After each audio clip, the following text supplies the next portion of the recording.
x minus 4y बराबर 0, x plus 2y बराबर 24 और हमसे पूछा गया है 2x plus 3y upon 2x minus 3y का मान क्या होगा। तो यहाँ से तो साफ साफ दिखाई दे रहा है x बटा वाई 4/1 आएगा, मतलब 4:1 के रेशियो में। तो कोई जरूरत नहीं है वैल्यू निकालने की, वैल्यू निकालने से कोई मतलब नहीं क्योंकि ये होमोजीनियस है। यह आएगा 8 प्लस 3 और 8 माइनस 3 यानी 11/5। x बटा a प्लस वाई बटा में b बराबर 3 है और x बटा b माइनस वाई बाई ए 9 दिया है और हमसे पूछा गया है x बटा वाई का मान क्या होगा। ऑप्शन जो दिया गया है, खैर हमें इस सवाल में ऑप्शन से कोई बहुत मतलब नहीं है। एक चीज तो हम लोग देख रहे हैं कि 3 है और 9 है। इक्वेशन तो सॉल्व करके x y का मान निकाल के भाग दे देना, लेकिन वो काम हम लोग नहीं कर सकते हैं।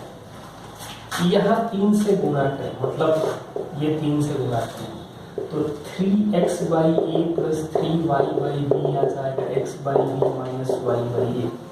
अब हम लोग करें कि x को एक तरफ करें, x को एक तरफ करेंगे तो 3a plus 3a minus 1 by B, sorry हम y को इस साइड लाते हैं तो y कॉमन करेंगे तो 3 बाई बी प्लस 1 बाई ए और यहाँ x कॉमन करेंगे तो 1 by B minus 3 by A.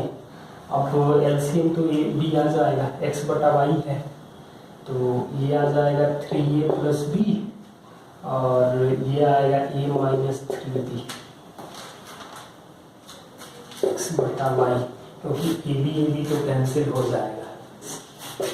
23 number सवाल में दिया गया है एक त्रिभुज पी क्यू आर है, एंगल पी क्यू आर दिया गया है 60, एंगल क्यू पी आर दिया गया है 65 और ओ से सबका लंब समद्विभाजक खींचा गया है जो है x, y और z, ये O है,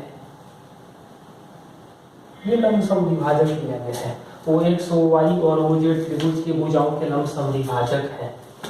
तो हमसे पूछा जो जा रहा है वो angle QOR plus angle POR का सम क्या होगा। मतलब ये 60 है, ये 65 है तो ये 55 होगा। हमसे जो पूछा जा रहा है QOR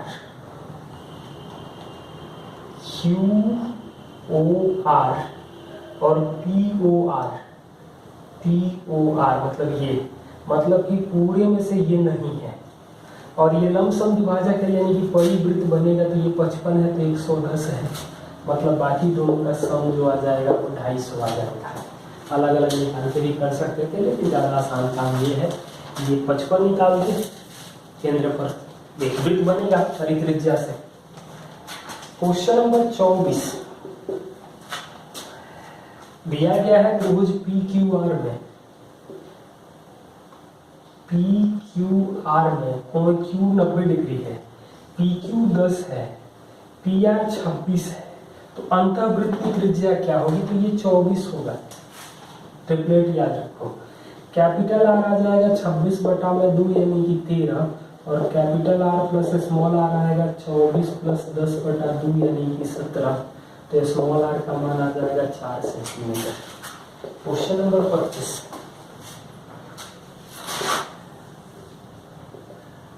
PQR,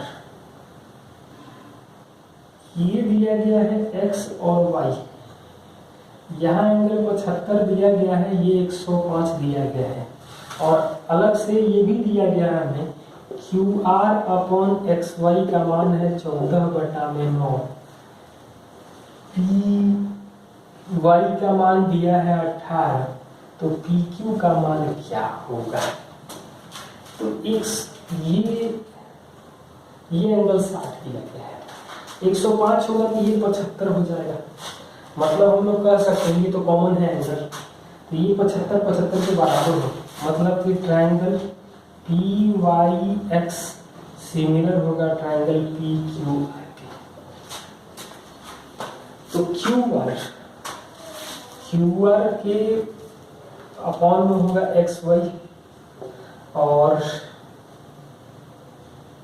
ये जो दिया गया है 14/9, तो क्यू आर बड़े वाले के लिए है, तो यहाँ बड़े वाले के लिए आ जाएगा वो पी क्यू आएगा, और यहाँ जो आएगा वो पी वाई आएगा। पी वाई दिया है 18, कटेगा तो 2 बार में, यानी पी क्यू का मान आ जाएगा 28 सेंटीमीटर। त्रिभुज पी क्यू आर में question number 26, P x P Q R में पी एक्स क्यू वाई और आर जेड ओ पर प्रतिच्छेद करते हैं। पी एक्स क्यू वाई और आर जेड ओ पर प्रतिच्छेद करते हैं।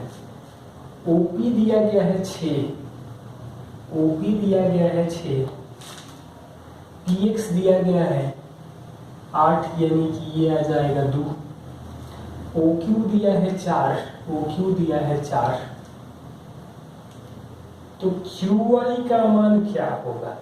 ऊंचाई है, ऊंचाई है यानी कि परपेंडिकुलर होगा, परपेंडिकुलर होगा।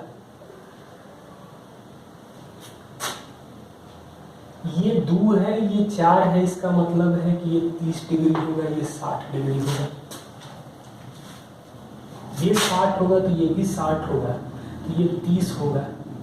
तो 90 के सामने 6 है, तो 30 के सामने 3 आएगा, तो QI का मान जो आ जाएगा वो आ जाएगा QI का मान 7 सेंटीमीटर।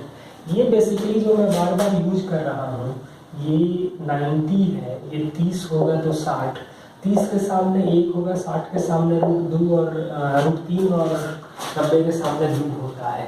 ये याद रखा करो आप लोग। क्वेश्चन नंबर 27, एक रेखा 2 सकेंद्रीय वृत्तों को काटती है, एक रेखा 2 सकेंद्रीय वृत्तों को काटती है। जीवाओं की लंबाई जो है वो 4 और मतलब ये 4 है, तो ये दूर दूर होगा, और ये पूरा 16 है, मतलब ये वाला भाग जो आएगा वो 8 आएगा, मतलब पूरा ये लंबाई ओ पी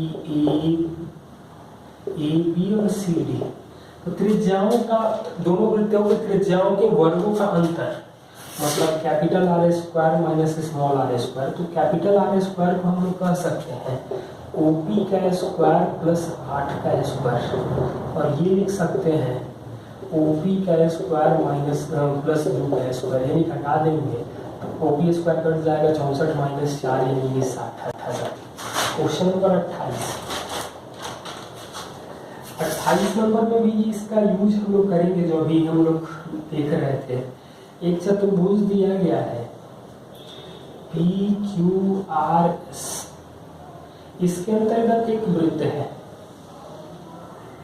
जो चारों भुजाओं को स्पर्श करता है। RSP ये दिया है 60, एंगल SRQ ये भी 60 दिया गया है, और ये दोनों 120 दिए गए हैं। वृत्त की त्रिज्या 9 है, तो इसका परिमाप क्या होगा? मतलब यहां से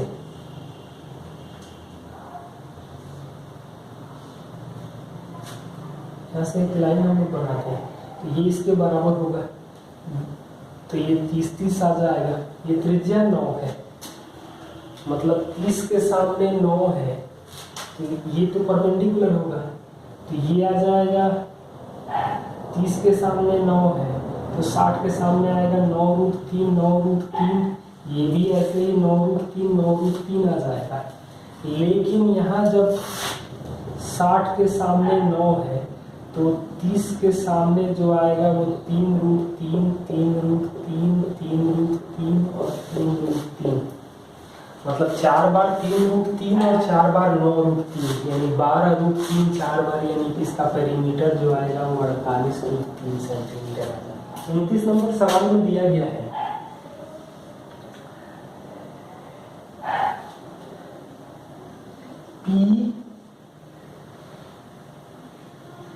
PAB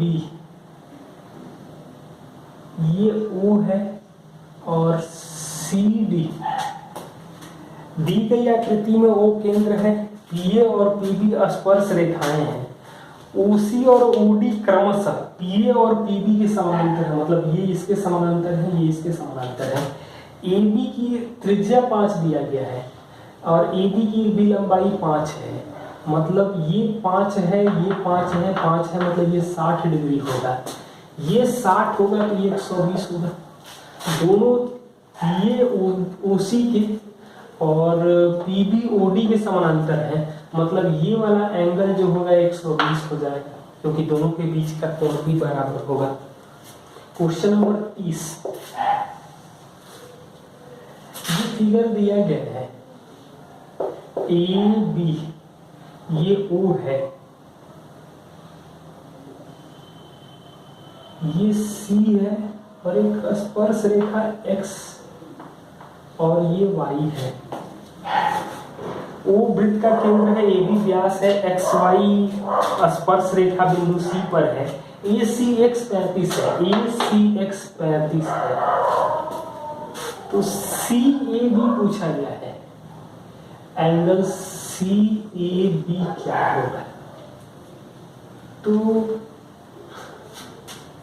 ये 35 है, यानी ये तो 90 होगा और वृत्त का कोण होगा, व्यास है, तो ये ऑब्वियस ही बात है 55 होगा, तो ये इसके बराबर हो जाता है और ये वाला इसके बराबर हो जाता है, यानी एंगल सी ए बी जो आ जाएगा 55 डिग्री आ जाएगा।